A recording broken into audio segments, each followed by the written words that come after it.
Worry, we're still bringing you the same local content you love. Our legal team insisted we mention this, and hey, keeping the attorneys happy keeps us on the air. So thanks for tuning in and being part of the Regional Radio family. We're proud to bring local, compelling content to you 24 hours a day, 7 days a week. WTIM.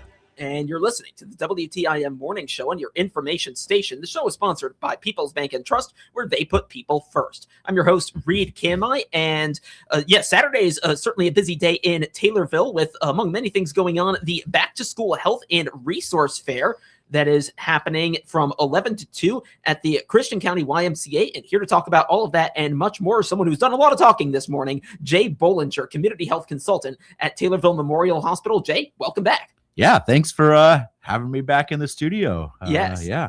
Looking forward to talking about the back to school event. Yeah, definitely. And this is the third time that you folks have been doing this. Is that right? Yeah, this is our third annual back to school health and resource fair out at the Christian County YMCA from 11 to 2.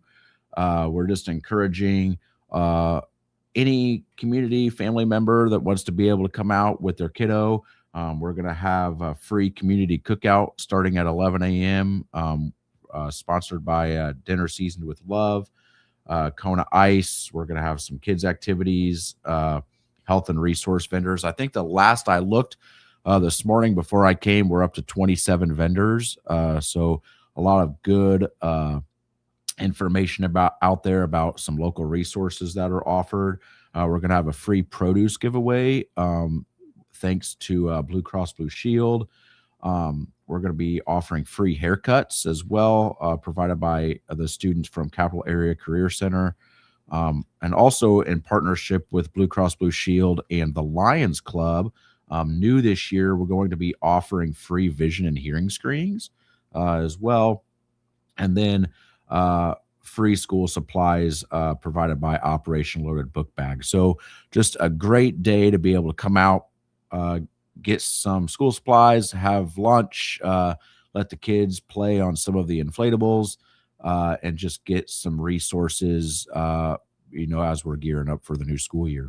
All right. And no, it sounds like a great opportunity for folks who are going to be going back to school and their folks as well. And I'll try to ask about some of those things you mentioned in just a little bit. I want to mention first, and you and I were talking about this, it actually did not occur to me until you mentioned it, that it does look like there's quite a bit of rain in the forecast on Saturday. So sounds like you folks are making some adjustments to the plans. What should folks know about that? Yeah, this is definitely a rain or shine event. I've been working really hard this week to just kind of pivot and move a lot of the outdoor activities that were scheduled to be moved inside. So again, don't let the rain stop you from coming. It's still going to be nice and comfortable inside the gym, and we're going to be able to have a great day still, even if it's gloomy outside. So again, we just encourage everybody to come in from 11 to 2 and just enjoy the day. All right. And it sounds like now I know, just so folks know now, and they don't find out then, I know a petting zoo was in the plan. Sounds like that's the one that's getting scrapped. It was. Yeah. I think I'm still holding off and hoping that the weather changes, but it doesn't look like it's going to at this point. So yeah, there is a chance that the petting zoo will be scratched. I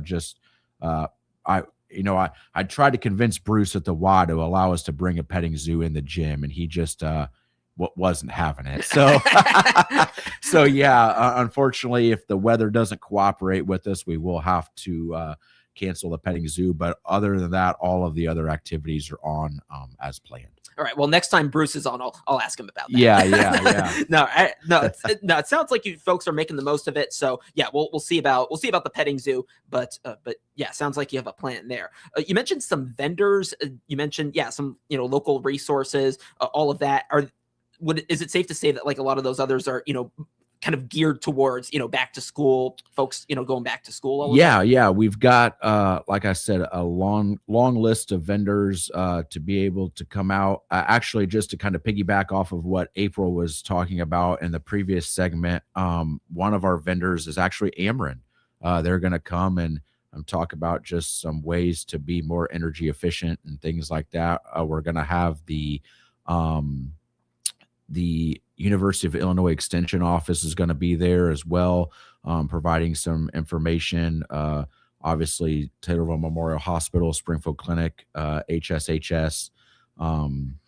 So just again, a long list of vendors to be able to come and talk about some of the resources that they offer, to help the families out as much as they can. All right. So yeah, plenty to look forward to there at the back to school health and resource fair. You also mentioned vision and hearing screenings, it sounds like. And now is this specifically like what the students like need before going back into school, and they'll be able to provide that? Yeah, 100%. So depending on what year your child is in school, vision screenings and hearing screenings are required. I do not know at what grade level they are required, but I do know that at some point throughout the school year, those screenings are going to be required. So again, we just encourage families to come out and take advantage of those opportunities to be able to get those screenings done at no cost. So again, I also want to just say thank you to all of our vendors and to the YMCA as well, because if it wasn't without our vendors and the partnership that we have with the Christian County YMCA, this event wouldn't be possible. Bruce has always been a great supporter of all of the work that we're doing at the hospital, and being able to provide this type of event. Again, I just said in the last segment, both of our organizations have like-minded missions. And so for us to be able to partner up on this and provide this type of event to families in the community is a huge thing. And I think over the past 3 years, it has really grown wheels and really taken off. And I think the last I talked to Susie Trauber with Operation Load a Book Bag, I think we were slated to provide school supplies to over 200 kids this year. So to be able to see the popularity of the event grow year after year is definitely something that would make any event organizer or planner happy to see. So again, I think, and I also think it just proves that that things like this are needed in the community for families. And so again, we're just excited to be able to bring this to the community and to the families in the area. 200 book bags. That's for Taylorville. That's a pretty sizable percentage. Yeah. And Susie does a really good job. I don't know if you guys are familiar with Operation Load a Book Bag. I would say maybe next year when we do this, I'll have to bring Susie on as a guest, and we can maybe talk with her about just her work with Operation Load a Book Bag and kind of what she does. But Susie does a phenomenal job in the community of really connecting with a lot of the local schools, not just in Taylorville as well. She reaches out to some of the outlying small communities within Christian County to really try to serve those families that just need a little bit of assistance in getting school supplies and things like that. Gosh, you look at the cost of what it costs to register a kid for school these days, and then add on, new clothes, new shoes, school supplies. So to be able to offer this type of thing up to families that, need a little of assistance, and that is just a great opportunity for us to be able to partner with organizations like this to be able to kind of help offset some of those expenses for families that need it. And, in terms of those costs, like that's before you even get into the extracurriculars. Correct. That require a lot of equipment, a lot of purchases for that too. So yeah, I hearing about it just kind of underscores the impact of Operation Loaded Book Bag and what you folks are doing really as part of the resource fair. Yeah. And Susie, I know the hospital, we host an internal school supply drive every year around this time of year. I know the YMCA is also doing one, Springfield Clinic. And I know Susie also has drop-off bins located around some of the other local businesses in Taylorville and other communities as well, for individuals to be able to drop off school supplies. Okay, so a lot of ways for folks to contribute, and then yeah, you'll make it happen at the Health and Resource Fair this Saturday at the Christian County YMCA. And you folks collaborate with the YMCA. I feel like there has to have been like other events which you've done that. I know that movie night you did were they involved in that too? They were a vendor. Yeah, we partnered with the Park District mainly on that one, but Okay.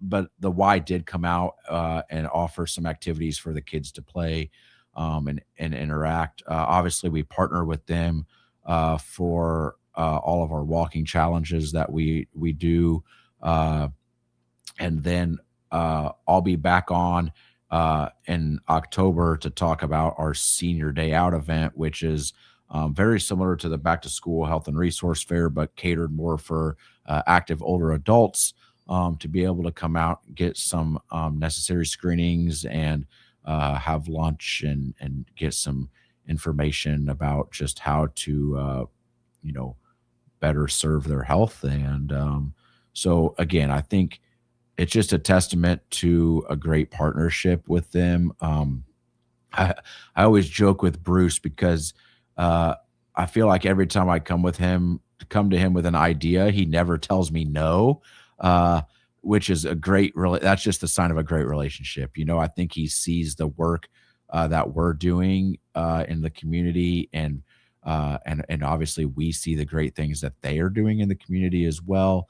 And to be able to just partner up with these types of things is it's kind of you just hit it out of the park. It's a great partnership. Yeah, it sounds like a great combination between you folks and just being able to do all of that. So I bet that indoor petting zoo thing must have really felt like a shame. Yeah, it did. I feel like that might have been the first time he told me no, which but I was kind of expecting that. Yeah. So no, that makes sense. No, still really exciting things going on with that. Again, the Health and Resource Fair, Saturday, 11 to 2. At the Christian County YMCA. I've been talking with Jay Boulanger, community health consultant at Taylorville Memorial Hospital. Let's take a break. We'll have more when we come back right here on the WTIM Morning Show on your information station. Your information station, WTIM. When it comes to connecting with America's farmers and ranchers, nothing beats the authentic voice of Ag Radio. Farm broadcasters have been the voice of rural America since 1944, building trusted relationships with agricultural producers across generations. Today, the network of over 140 Ag radio stations reaches farmers and ranchers during their most productive hours when they're actively working their operations and making business decisions. What makes Ag Radio uniquely effective? Farmers listen to farm broadcasters for information that directly impacts their livelihood. When your message is delivered alongside crucial weather updates, market reports, and agricultural news, it receives the same attention and credibility. Farm Radio Connects offers agricultural advertisers targeted access to this engaged audience through professionals who understand both broadcasting and agriculture. According to the National Association of Farm Broadcasting, 78% of farmers consider information from farm broadcasters highly trustworthy. When you need to reach rural America effectively, choose the voices they already trust. Visit IllinoisFarmRadio.com and discover how Ag Radio can elevate your agricultural marketing strategy. Hey you, it's Amanda McKay, the Director of Human Resources at Kimmer Village. Kimmer Village is hiring for residential techs now. We offer competitive pay, full benefits, paid time off, tuition assistance, and a retirement plan that invests in you. Here you're not just clocking in, you're building a future for yourself, your family, and mentoring the youth we serve. Apply today at kimmervillage.org. Hi everyone, Nicole Patrick here, your local country financial representative at 1305 West Bresser in Taylorville. I'm proud to recognize the Tornado student athletes that represent our community by being the exclusive sponsor of the WTIM Nicole Patrick Country Financial Player of the Game. During Tornado Sports broadcasts this school year, WTIM announcers will select a player at the end of each game who will receive a certificate for being named our Player of the Game. Good luck to all the teams this season, and go Tornadoes! Since 1938, Shelby Electric Cooperative has connected our communities when others wouldn't. Today, Shelby Fiber is bringing fast, reliable, future-ready internet to underserved areas. See if Shelby Fiber is available in your neighborhood. Click the Shelby Fiber banner at TaylorvilleDailyNews.com. To learn more about Rolling Meadows Senior Living in Taylorville and the apartments they have available, click on their icon at TaylorvilleDailyNews.com.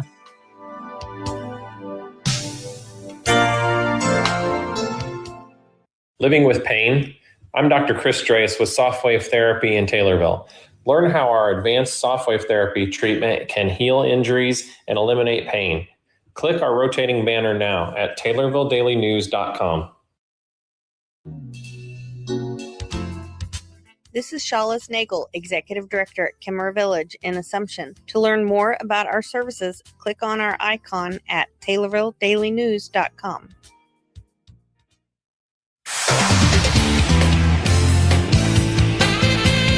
WTIM.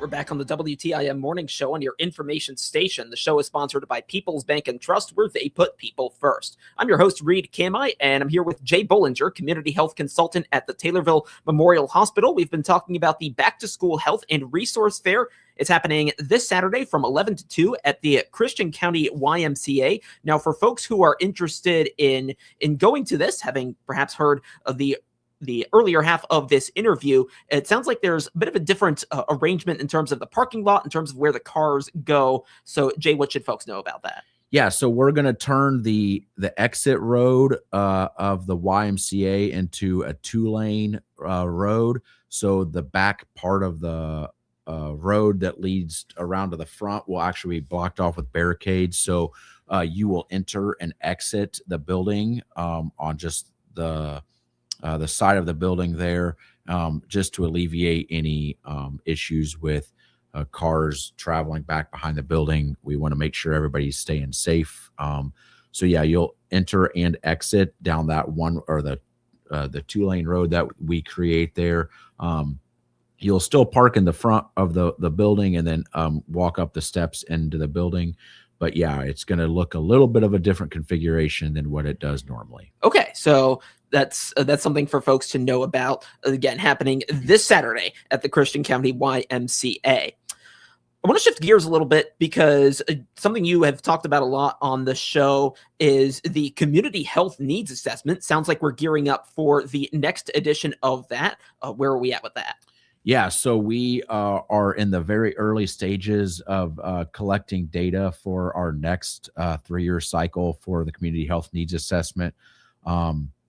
Again, we're actively working to collect community health data and statistics around the health of the Christian County. And so we're working together to with all of the other affiliate hospitals are obviously doing the same data digging as well. But really excited to get back to work on that and to address, again, we do these every 3 years. So it really gives us a good understanding of health trends and if they're staying the same or if they're changing. So again, I'm actually really looking forward to kind of seeing what the data shows us and whether or not the priorities that we selected for the last 3 years are going to be the same as the next 3 years, and what that kind of looks like. So, this Back to School Health and Resource Fair was kind of born out of the community health needs assessment on the last 3-year cycle.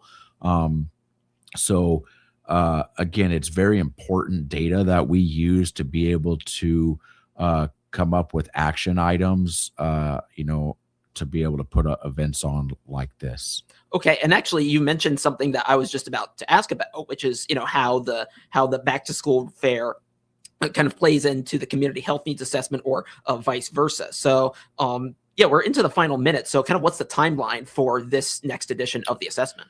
Yeah, so we're still in the process of, defining the exact timeline, but like I said, we are in the process of the data collection stage now.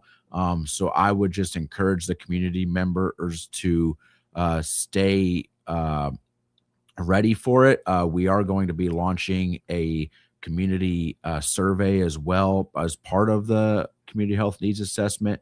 So I'll definitely be back on the radio probably to talk about that as well, but just trying to encourage as many community members to take advantage of that survey. Indeed. So look for that coming out. Jay Boulanger, community health consultant at Taylorville Memorial Hospital. Jay, thanks for coming on. Yeah, thanks for having me again. ×2, by the way, considering you were ×2. on earlier, of course. And thank you for listening, as always, to the WTIM Morning Show on your information station. SRN News, I'm Rich Thomason in Washington. The U.S. military has wrapped up what's described